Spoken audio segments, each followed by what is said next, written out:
नमस्कार। प्रदेश सभा सचिवालय लुम्बिनी प्रदेश संघको सहकार्यमा एनटिभी कोहलपुरले तयार पारेको साप्ताहिक कार्यक्रम प्रदेश सभा परिधिमा तपाईलाई हार्दिक स्वागत छ। म पुरुषोत्तम सापकोटा। कार्यक्रम प्रदेश सभा परिधि एनटिभी कोहलपुरबाट हरेक शुक्रबार साँझ 7:30 बजे र पुनः प्रसारण शनिबार बिहान 9:30 बजे हुने गर्दछ। हामी यस कार्यक्रममा लुम्बिनी प्रदेश सभाका गतिविधि, प्रदेश सभा सचिवालयका गतिविधि, विषयगत समितिका गतिविधिहरू प्रस्तुत गर्दछौँ। त्यसैगरी कानुन निर्माण प्रक्रियाका बारे जानकारी, प्रदेश सभासँग सम्बन्धित जनताबाट प्राप्त हुने गुनासाहरूका सन्दर्भमा प्रदेश सभा सदस्यहरूसँगको कुराकानी पनि कार्यक्रममा प्रस्तुत गर्ने गरेका छौँ।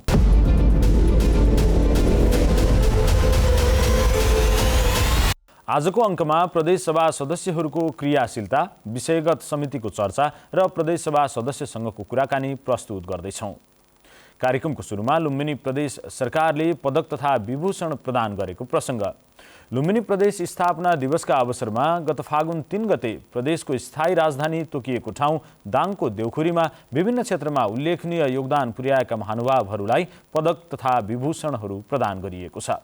समारोहमा प्रदेश प्रमुख अमिक शेरचन, मुख्यमन्त्री कुलप्रसाद केसी र सभामुख पूर्णबहादुर घरतीले विभूषित महानुभावहरूलाई पदक, सम्मानपत्र र दोसल्ला प्रदान गर्नुभएको थियो। सो अवसरमा प्रदेश सभा र प्रदेश सरकारका विभिन्न मन्त्रालयहरूले आफ्ना 4 वर्षीय उपलब्धि र गतिविधिहरू प्रदर्शनीका लागि स्टलहरू राखेका थिए। स्टलमा प्रदेश सभाका विगत 4 वर्षका उपलब्धि झल्किने दस्तावेज, तस्बिर र भित्तचित्रहरू प्रदर्शन गरिएको थियो। सोही अवसरमा प्रदेशभरका जनप्रतिनिधिहरूलाई कानुन निर्माणमा प्रत्यक्ष सहभागी गराउने उद्देश्यले तयार पारिएको मोबाइल एप पनि शुभारम्भ गरिएको छ। मोबाइल एपको प्रयोगले प्रदेश सभामा कानुन निर्माण गर्दा प्रदेश, जिल्ला र पालिकाका जनप्रतिनिधि मार्फत जनताको राय सुझाव लिन सकिने प्रदेश सभा सचिवालयले जनाएको छ।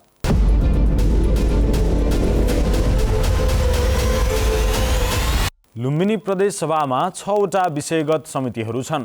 प्रदेश सभामा पेश भएका विधेयकहरूलाई दफावार छलफल गर्ने, परिमार्जन गर्ने, संशोधन गर्ने लगायतका कामहरू विषयगत समितिले गर्दछ। साथै पारित भएका विधेयक र कानुनहरू कार्यान्वयन भए नभएको अनुगमन गर्ने, कार्यान्वयनका लागि आवश्यक निर्देशन दिने, सरकारवाला मन्त्रालय र मातहतका कार्यालयका गतिविधिहरूमाथि निगरानी गर्ने लगायतका काम पनि विषयगत समितिका क्षेत्रभित्र पर्दछन्।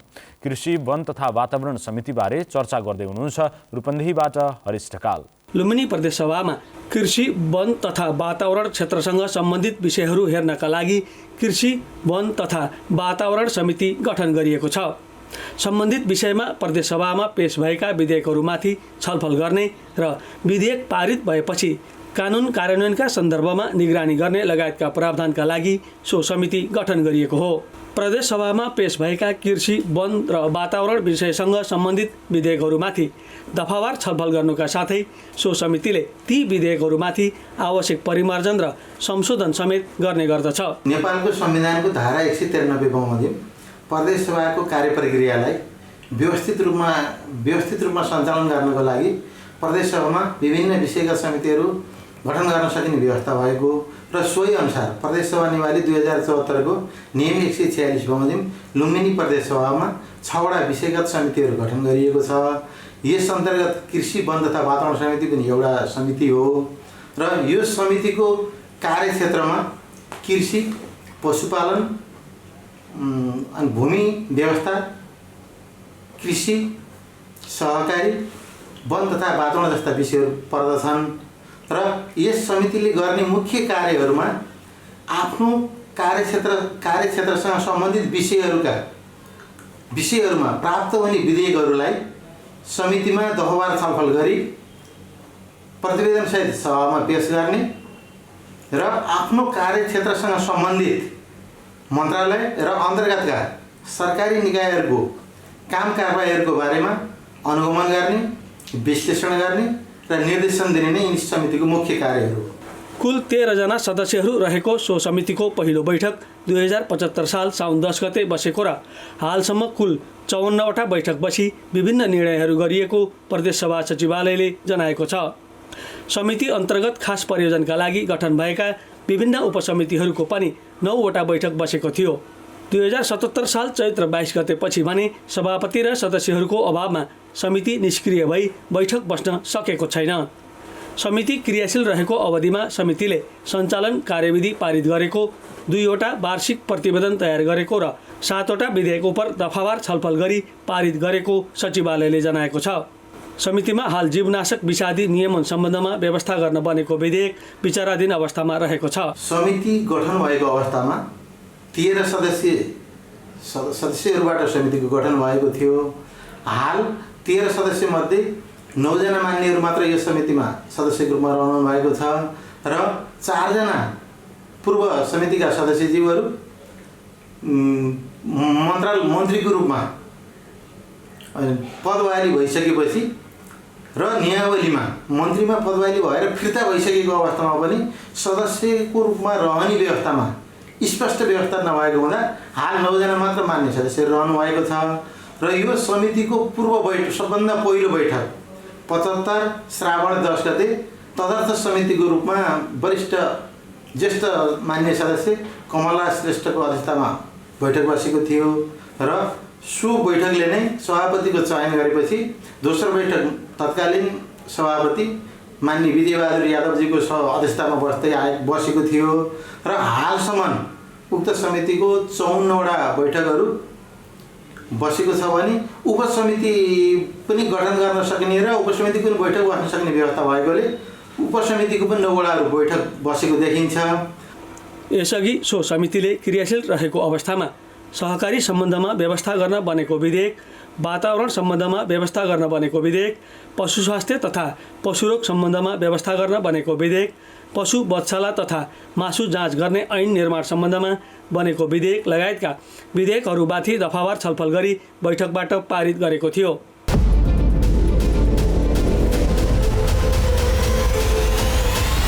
लुम्बिनी प्रदेश सभाका सदस्यहरू प्रदेशवासी जनताको हित र प्रदेशको विकासका लागि क्रियाशील छन्।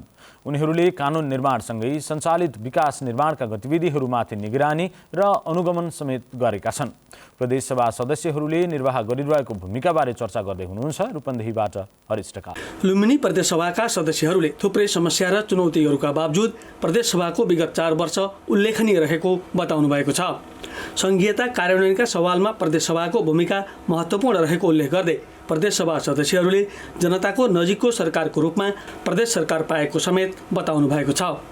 नेपालमा प्रदेशको स्थापना र अभ्यासको हिसाबले प्रदेशसभाको संरचना नै पहिलो भएकोले चुनौतीहरू पनि प्रशस्त रहेको उहाँहरूले बताउनु भएको छ। जनताको परिवर्तनको चाहनालाई आत्मसात गर्दै समृद्ध प्रदेश निर्माण गर्नु नै आफूहरूको मूल उद्देश्य रहेको दाबी उहाँहरूले गर्नुभएको छ। प्युठान जिल्लामा अधिकांश ठाउँमा अहिले पनि म खानेपानीको सन्दर्भमा के अरे निर्माण भएको सम्बन्धमा भयो। निर्माण नगरमा यसको चाहिँ के छ भने सिआरले डिपिआर तयार गरेर डिपिआर अनुसारको हामी बजेट चाहिँ छुट्याएका छौँ र डिपिआर नभएको ठाउँमा डिपिआर आवश्यकता अनुसार डिपिआरलाई बजेट छुट्याएका छौँ। जसले गर्दाखेरि छिटोभन्दा छिटो हामीसँग कति पैसा खर्च लाग्छ त खानेपानीको सन्दर्भमा भन्ने हिसाबले हामी खानेपानीको यो स्रोत अलि धेरै कुरा खोलाहरू छ, खोलाबाट लिफ्ट गरेर चाहिँ खानेपानी मूलहरू धेरै मूलहरू चाहिँ व्यवस्थित भइसकेका छन्। हामी लिफ्ट चाहिँ खानेपानीको रूपमा हामी धेरै विकास गरेका छौँ। आम प्रदेशवासी जनताको हित र प्रदेशको विकासका लागि आफूहरू प्रतिबद्ध रहेको उल्लेख गर्दै प्रदेशसभा सदस्यहरूले सडक यातायात, शिक्षा, स्वास्थ्य, खानेपानी लगायतका भौतिक पूर्वाधार विकास र अन्य सामाजिक विकास निर्माणमा पनि आफ्नो भूमिका महत्त्वपूर्ण रहँदै आएको जानकारी गराउनुभयो। 4 वर्ष अघि विक्रम सम्वत 2074 सालको आम निर्वाचनबाट प्रदेशसभामा निर्वाचित भएर आएपछि खास गरी आफ्नो जिल्ला र निर्वाचन क्षेत्रमा विकास निर्माण र प्रदेशसभामा कानुन निर्माण र लोकतान्त्रिक गणतन्त्रलाई स्थापित गर्ने विषयमा पनि महत्त्वपूर्ण भूमिका खेलेको प्रदेशसभा सदस्यहरूको भनाइ छ। अब कानुन निर्माणको प्रक्रियामा चाहिँ लुम्बिनी प्रदेश सबैभन्दा अगाडि रहेको प्रदेश हो। हामीले 4 दर्जनभन्दा बढी कानुनहरू चाहिँ निर्माण गऱ्यौँ यो अवधिमा र हाम्रो कानुनको अभावमा चाहिँ काम गर्न सकिएन भन्ने अवस्थालाई हामी करिब चाहिँ अन्त्य गरेका छौँ र यो कानुन निर्माणको प्रक्रियामा प्रदेशसभा चाहिँ मलाई लाग्छ सफल छ। निर्वाचनका बेला मतदाता समक्ष जाहेर गरेका प्रतिबद्धताहरू घोषणापत्रमा उल्लेख भएका कुराहरू पूरा गर्न आफूहरू लागिरहेको जानकारी गराउँदै प्रदेशसभा सदस्यहरूले आफूहरूले जनप्रतिनिधिको रूपमा महत्त्वपूर्ण भूमिका निर्वाह गरेको पनि दाबी गर्नुभएको छ। प्रदेशको संरचना नयाँ अनुभव भएकोले चाहे जति पर्याप्त मात्रामा काम गर्न नसकेको गुनासो पनि प्रदेशसभा सदस्यहरूको रहेको छ। तर जनताको परिवर्तनको चाहना र सम्भावनालाई सम्बोधन गर्ने सवालमा प्रदेशको भूमिका बढाउँदै लैजानुपर्ने कुरामा प्रदेशसभा सदस्यहरूको जोड रहेको छ।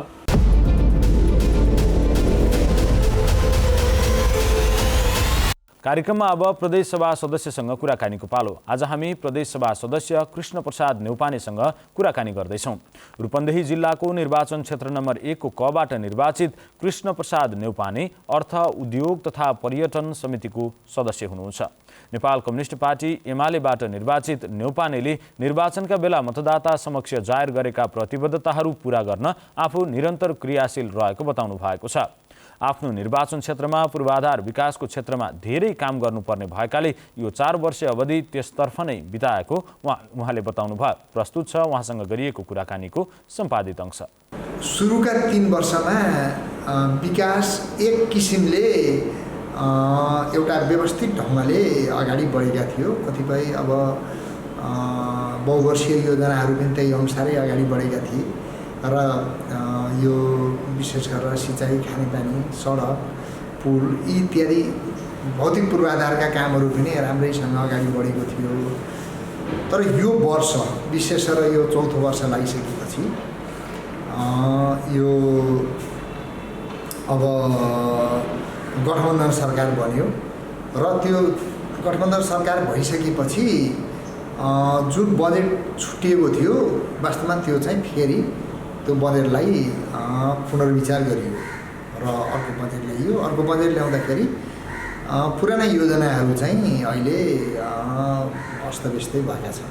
साँच्चै भन्नुहुन्छ भने अब अहिले यो वर्षको बजेटकै कुरो गर्ने हो भने त यति निराशाजनक अवस्था छ कि अब सडकको बजेटहरू काटिएको छ। अब मेरो निर्वाचन क्षेत्र रूपन्देही जिल्ला क्षेत्र नम्बर 1 हो, जहाँ देवदह पर्छ, गौतम बुद्धको महानदी, त्यो ऐतिहासिक ठाउँ हो। त्यहाँ पर्यटनको निम्ति केही पैसा छुट्याइएको थियो। अघिल्लो सरकारले, एमालेको सरकारले केही बजेट छुट्याइएको थियो र अहिले त 1 रुपियाँ पनि छैन। पर्यटनको कुरो गर्नुहुन्छ भने पर्यटनको क्षेत्रमा 1 रुपियाँ पनि बजेट छैन। भन्नाले पहिलो 3 वर्ष चाहिँ यहाँ सफल हुनुभयो। सफल भनौँ, म सफल भन्दिनँ, तर केही न केही हरेक शीर्षकमा केही न केही बजेटहरू गएको थियो, कामहरू भएको थियो र हामीले चाहे जस्तो अपेक्षा गरे जस्तो नभए पनि त्यो समानुपातिक खालको थियो। सबै सांसदहरूलाई सडकमा कसरी दिने अनि अरू सिँचाइहरूमा अब कम्तीमा नि एकजना एउटा निर्वाचन क्षेत्रमा यतिवटासम्म योजना पार्ने भन्ने त्यो खालको हुन्थ्यो र राजनीतिक पक्षपातको स्थिति थिएन। र अहिले आइसकेपछि के भयो भने त्यो योजना चट्टै काटिएका छन्, सबै योजना काटिएका। 3 वर्षमा के गर्न सफल हुनुभयो त? अब यो 3 वर्षको बिचमा अब पर्यटनको क्षेत्रमा केही कामहरू नभएका होइनन्। हामीले जस्तो अब दक्षिण क्षेत्रमा अब वास्तवमा पार्कको निम्ति भनेर अहिलेसम्म बजेट छुट्याइएको थिएन र हामीले त्यो सेमरहमा त्यहाँ एउटा अलिकति त्यो खाली जग्गा थियो, प्रति जग्गा थियो 3 बिघा जति। अनि सेमरवामा एउटा त्यो रोहिणी गाउँपालिका पर्छ, त्यहाँ चाहिँ एउटा पार्क बनायौँ। अब वास्तवमा खानेपानीका योजनाहरू त हाम्रो धक्दैमा थियो, अन्त कहीँ पनि थिएन र मेरो 18वटा वार्डमा सबै वार्डमा खानेपानीका योजनाहरू अहिले हामी सञ्चालित छौँ। सबै वार्डमा खानेपानी पुर्याइएको छ। सिँचाइका योजनाहरू पनि लगभग हामीले दक्षिणतिर र दक्षिण उत्तर सबैतिर अत्यावश्यक ठाउँमा केही न केही हरेक वर्ष 1-2टा योजनाहरू परेका थिए। सिँचाइका कामहरू पनि भएका थिए, भूमिगत सिँचाइ, सतह सिँचाइका कामहरू पनि भएका थिए र पर्यटनकै क्षेत्रमा जस्तो गौतम बुद्ध राष्ट्रिय उद्यान अब देवदह वार्ड नम्बर 6मा अहिले त्यहाँ टिकट काटेरै मान्छेहरू जान्छन् र अत्यन्त रमणीय ठाउँ बनेको छ। एउटा राम्रो पार्क चाहिँ पर्यटकहरूलाई आकर्षण गर्न सक्ने खालको बनेको छ। हामीले त्यहाँ बजेट छुट्याएका थियौँ। अब यो वर्ष त्यहाँ 1 रुपियाँ पनि छैन। जस्तो सडक पूर्वाधारमा पनि केही विकासहरू भए? सडक पूर्वाधारमा केही विकासहरू भएका छन्। जस्तो भगवानपुर भन्सारदेखि धक्दै अनि खैरेन चौडा आउँदै माथागढी जाने सडक, त्यसमा चाहिँ हामी यो उत्तरबाट सुरु गऱ्यौँ। त्यो दाउनेको पुछारबाट सडक बनाउँदै ल्याएका थियौँ। गत वर्ष 5 लाख थियो, 5 करोड थियो। अब गत वर्ष के भइदियो भने कोभिडले काम भएन, ठेकेदार पनि त्यस्तै पर्यो, काम राम्रो भएन। यो वर्ष बजेट काटियो।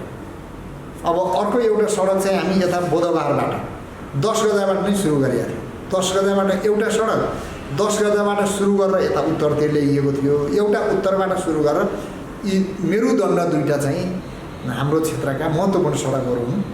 त्यस्तै सूर्यपुरा चोकदेखि बसन्तपुर हुँदै यता तिलोत्तमा जोड्ने सडक, त्यो सडकमा करिब आधा किलोमिटर त्यो पिच गर्न बाँकी छ। अब अहिले चाहिँ 1 रुपियाँ नि परेन। अब यसरी अब त्यो निर्माणाधीन सडकहरूलाई पनि बजेट काटिएको छ। त्यो अवधिमा शिक्षाको क्षेत्रमा पनि केही विकास अब शिक्षाको क्षेत्रमा अब हरिजी साँच्चै भन्नुहुन्छ भने दक्षिणका मदरसाहरूमा अहिलेसम्म 1 रुपियाँ परेको थिएन।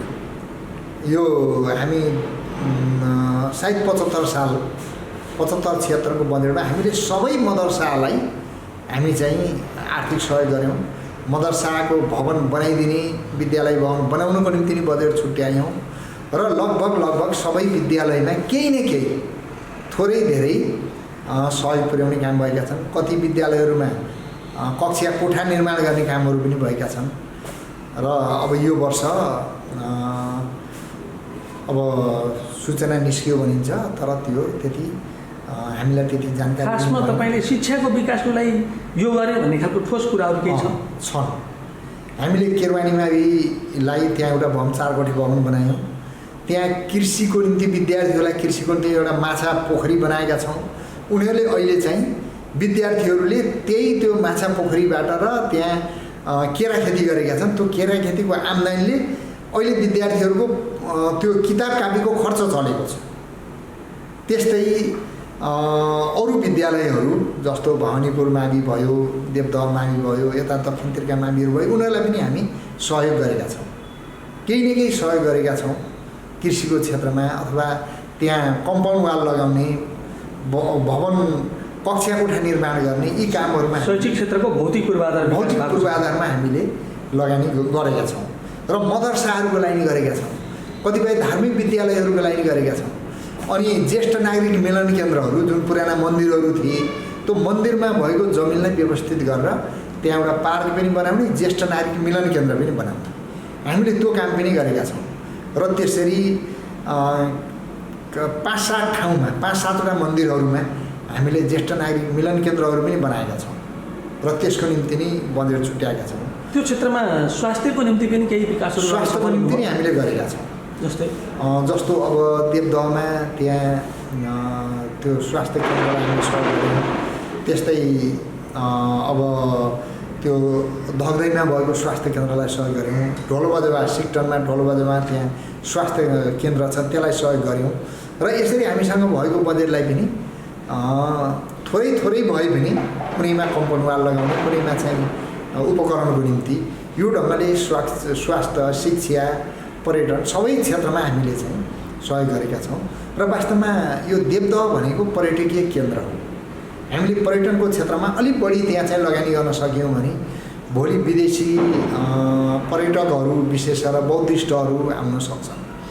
हाम्रो जिल्लामा यो विशेष गरेर हाम्रो प्रदेशमै भनौँ 4वटा बौद्ध स्थलहरू छ। एउटा महामानव गौतम बुद्ध जन्मेको लुम्बिनी, अनि यो शुद्धोधनको राजधानी तिलोराकोट कपिलवस्तु र गौतम बुद्धको अस्तुधातु राखिएको ठाउँ रामग्राम र गौतम बुद्धको मावली, गौतम बुद्धको आमा मायादेवी, उहाँलाई लालन पालन गर्ने प्रजापति गौतमी र गौतम बुद्धको धर्मपत्नी यशोधरा जन्मेको देवदह हामीसँगै छ। र त्यो देवदह मेरो निर्वाचन क्षेत्रमा पर्छ र त्यो देवदहको विकासको निम्ति वास्तवमा सरकारबाट पर्यटन विकासको निम्ति जति हुनुपर्ने त्यो भएको छैन। र विगत वर्षहरूमा बरु 5-10 लाख रुपियाँ छुटिन्थ्यो, अहिले त्यो पनि छैन, अहिले त 0 नै छ। र म आशावादी छु र अहिलेको सरकारबाट नि केही छुटिनेछ। तपाईँको निर्वाचन क्षेत्रको विकासको लागि मुख्य समस्याहरू के हुन्? त्यहाँको प्रमुख समस्या भनेको नदी कटान पनि हो एउटा समस्या। त्यहाँ हाम्रोमा एउटा रोहिणी नदी छ। रोहिणी नदीले अब यो वर्ष त अब हजुरलाई पनि थाहा छ धेरै कटान गर्यो। र अहिले धेरै बाली नालीहरू नोक्सान भएका छन्, कतिको अब धेरै जमिनहरू पनि काटिएको छ र हामीले त्यो तटबन्ध गर्ने कुरा चाहिँ त्यहाँको एउटा प्रमुख चुनौतीको विषय छ। त्यस्तै अब कृषिको क्षेत्रमा धेरै यस्ता जमिनहरू छन् कि हामीले अझै सिँचाइ पुर्याउन सकेका छैनौँ र त्यहाँ चाहिँ हामीले आवश्यकताअनुसार सिँचाइको व्यवस्था गर्न सक्यौँ भने उत्पादन बढाउन सक्छौँ। कृषिको क्षेत्रमा हामी राम्रो उत्पादन बढाउन सक्छौँ र त्यहाँ त्यो एउटा पर्यटकीय क्षेत्र भएको हुनाले पर्यटनको क्षेत्रमा हामीले लगानी गऱ्यौँ भने भोलि पर्यटकहरू आउन सक्छन् र पर्यटकहरूले हेर्ने, घुम्ने, उनीहरू रमाउने, एउटा मनोरञ्जन लिने ठाउँ चाहिँ वास्तवमा हामीले निर्माण गर्न सक्छौँ। हामीलाई यो पनि एउटा चुनौती छ, पर्यटनको क्षेत्रमा विकास गर्ने चुनौती छ। अनि नदी कटानलाई चाहिँ रोक्ने र त्यो तटबन्ध गर्ने त्यो चाहिँ एकदमै आवश्यकता छ। त्यहाँका बाटाघाटाहरू अझै पनि पिछाउन सकेका छैनन्। त्यो बाटाघाटाहरूलाई व्यवस्थित गर्ने, त्यसलाई बाटाघाटालाई विस्तार गर्ने, सडकहरूलाई विस्तार गर्ने र अनि त्यसपछि दुवैतिर नालीसहित त्यो ढल निकास सहितको बाटोहरू निर्माण गर्ने काम, सडक निर्माण गर्ने काम, त्यो पनि बजेटको अभावले राम्रोसँग काम हुन सकेको छैन। अब मेरो निर्वाचन क्षेत्रमा प्रशस्त जङ्गल छ, त्यो वनलाई अलिक व्यवस्थित गरेर होइन यो पर्यटनको क्षेत्रमा नि हामीले विकास गर्न सक्छौँ र कतिपय वन जङ्गलहरूलाई हामी चाहिँ एउटा अलि व्यवस्थित गरेर त्यहाँ चाहिँ त्यो एउटा सुन्दरता निर्माण गर्न सक्छौँ र हाम्रो क्षेत्रमा धेरै यो कस्तो भने यो जलाशयहरू भएको यो सिमसार क्षेत्रहरू छ। देवदहमा छ, तिलोत्तमामा छ, अनि ओम सतियामानी छ, रोहिणीमानी छ, त्यस्ता सिमसार क्षेत्रहरू छन्। त्यो सिमसार क्षेत्रमा पोखरीहरू निर्माण गर्ने, ताल तलैया निर्माण गर्न सकियो भने त्यो पानीको त्यो एउटा चाहिँ रिचार्ज गराउने काम हुन सक्थ्यो र त्यसको निम्ति नै हामी बजेटको अभावले त्यो ताल तलैया निर्माण गर्न पनि हामी सकिरहेका छैनौँ। त्यो जङ्गलकै बिचहरूमा नि कतिपय सिमसार क्षेत्रहरू छन्, ताल तलैया छन्। देवदह 9 मै एउटा चाहिँ सातपत्रे भन्ने यति महत्त्वपूर्ण ठाउँ छ कि असाध्यै सुन्दर ठाउँ छ। हामी त्यसलाई विकास गर्ने हो भने त्यो पर्यटकहरूलाई हेर्ने लायक ठाउँ छ। अब देवदहमा अब ऐतिहासिक दह छ, देवदह मङ्गल पुष्करिणी भनेर चाहिँ त्रिपिटकमा उल्लेख भएको त्यो असाध्यै महत्त्वपूर्ण ठाउँ छ देवदह। त्यो देवदहको हामी चाहिँ त्यसलाई एउटा गुरु योजना अनुसार त्यसलाई अगाडि बढाउन सक्ने हो भने वास्तवमा त्यो धेरै राम्रो पर्यटकहरूको निम्ति बहुत ठुलो एउटा चाहिँ तीर्थस्थल हुन्छ। र देवदहमा धेरै यो प्राचीन खण्डहरहरू छन्। त्यो 2500 वर्ष पुरानो कोलीय गणराज्यको राजधानी भएको ठाउँ हो र त्यहाँ धेरै भग्नावशेषहरू छन्, धेरै खण्डहरहरू छन्। हामी त्यो उत्खनन गर्न सकेका छैनौँ, त्यसको संरक्षण गर्न सकेका छैनौँ। त्यसलाई उत्खनन गर्ने, संरक्षण गर्ने, त्यो गर्न सकियो भने वास्तवमा त्यो एउटा ठुलो सम्पत्ति हुन्थ्यो पर्यटकहरूको निम्ति। त्यो धेरै एउटा चाहिँ महत्त्वपूर्ण ऐतिहासिक एउटा स्थल हुन्थ्यो, हेर्ने लायक ठाउँ हुन्थ्यो। वास्तवमा हामीसँग धेरै चुनौतीहरू छन्, धेरै गर्नुपर्ने कामहरू छ, तर पैसाको अभावले हामीले चाहिँ गर्न सकेका छैनौँ। जनताले प्रदेशमा पनि सरकार छ, प्रदेशमा पनि प्रदेश संसद छ भन्ने कुराको महसुस कसरी गर्ने? अब जनताहरूले त प्रदेशमा सरकार छ र सरकारले विकासका कामहरू गरेको छ भन्ने कुरामा जनताहरूलाई त्यो अनुभूति छ। अहिले प्रदेश सरकार जनतासँग पुगेको छ, जनताले देख्ने, अनुभव गर्ने गरी प्रदेश सरकार जनताको बिचमा पुगेको छ। र साँच्चै भन्नुहुन्छ भने हरिजी, अहिले जति पनि हामी विकास निर्माणका काम गरेका छौँ यो प्रदेश मार्फत प्रत्यक्ष जनताले अनुभूति गर्ने गरी हामीले चाहिँ त्यो कामहरू गरिरहेका छौँ। जस्तो मैले अघि भनिसकेँ, खानेपानीमा वास्तवमा हामी चाहिँ धेरै ठाउँहरू खानेपानीबाट वञ्चित थिए। अहिले हामीले सबै ठाउँमा टोलमा हामी घरमा हामी खानेपानी पुर्याएका छौँ। अब सिँचाइकै निम्ति पनि हामीले चाहिँ धेरै ठाउँमा हामी सिँचाइका कामहरू गरेका छौँ। जति गर्न पर्ने थियो, जति आवश्यकता थियो त्यति पुर्याउन सकिएको छैन। तर धेरै ठाउँहरूमा तपाईँ देवदहकै विशालनगरमा त्यहाँ जानुहोस् वार्ड नम्बर 8मा, त्यहाँ चाहिँ सुक्खा ठाउँ थियो, कहीँबाट पानी आउने सतह सिँचाइको अवस्था पनि थिएन, भूमिगत सिँचाइको अवस्था पनि थिएन। अहिले त्यहाँ तपाईँ जानुहुन्छ भने पुरै तरकारी खेती गरिरहेका छन्। यो देवदह वार्ड नम्बर 6 को शरणटाँडी भन्ने एउटा चाहिँ मगर बस्ती छ, एउटा ठुलो गाउँ छ। त्यहाँ बर्खा लागेपछि त्यहाँ चाहिँ आवत जावत गर्नै कठिन हुन्थ्यो, किनभने खोलो बढ्छ, खोलो बढेपछि उताको मान्छे उतै, यताको मान्छे यतै हुन्थ्यो। राजमार्गमा आउनुको निम्ति कहिले खोलाको पानी सुक्छ र जानुपर्छ भन्ने स्थिति हुन्थ्यो। त्यहाँका विद्यार्थीहरू, हाई स्कुल पढ्न आउनेहरू जुन शीतलनगर आउँथे होइन, हाइवेमा आउनु पर्थ्यो, उनीहरू चाहिँ रोकिन्थे। अब त्यहाँ पुल बनेपछि त्यहाँ चाहिँ राम्रो यातायातको व्यवस्था हुन्छ, रोकिनु पर्दैन। कतिपय यस्ता ठाउँहरू छन् कि बर्खा लाग्यो भने त्यहाँ चाहिँ त्यो एउटा टापु जस्ता हुने ठाउँहरू छन्। हामी त्यहाँ पुलहरू त बनाएकै छौँ, बाटा बनाएका छौँ। भनेपछि प्रदेश सरकार स्थापना भएपछि हामी गरेका छौँ। धेरै ठाउँमा, धेरै वार्डहरूमा मैले भने मेरो निर्वाचन क्षेत्रमा 18वटा वार्ड छ। 18वटा वार्डमा मुस्किलले 2-3टा वार्डमा, 4वटा वार्डमा खानेपानीको व्यवस्था थियो होला, तर अरू वार्डमा त हामीले गऱ्यौँ नि त। घर घरमा खानेपानीको व्यवस्था गरेका छौँ। हामी बाटाघाटा इत्यादि हरेक पार्कहरूको निम्ति हामी बजेट छुट्याएका छौँ। तटबन्धहरू भइरहेका छन्, काम त भइरहेको छ नि। यो त प्रदेश सरकारले गरेको छ भनेपछि अब प्रदेश सरकारको औचित्य छैन भन्ने कुरो त मलाई लाग्छ यो चाहिँ नबुझ्नेहरूले होइन, एउटा शक्ति पृथकीकरणको सिद्धान्तलाई व्यवस्था गर्नेहरूले मात्रै यो कुरो गर्छन् जस्तो मलाई लाग्छ। भनेपछि हामीले बुझाउन नसकेका हौँ कि? अब बुझाउन नसकेका पनि हौँला, त्यो पनि हुनसक्छ।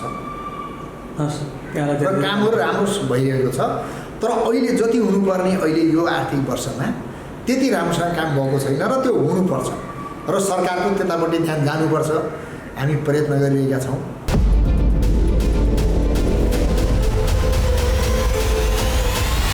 यी विविध सामग्रीसँगै प्रदेशसभा सचिवालय लुम्बिनी प्रदेशसँगको सहकार्यमा एनटिभी कोहलपुरले तयार पारेको साप्ताहिक कार्यक्रम प्रदेशसभा परिधि यति नै। प्रदेशसभासँग सम्बन्धित गुनासाहरू, कानुन निर्माण बारेको कौतूहलता र समग्र कार्यक्रमबारे तपाईँका केही सल्लाह सुझाव भए प्रदेशसभा परिधि @gmail.com अथवा फेसबुक लाइभ भइरहेको पेजमा म्यासेज छोड्न सक्नुहुनेछ।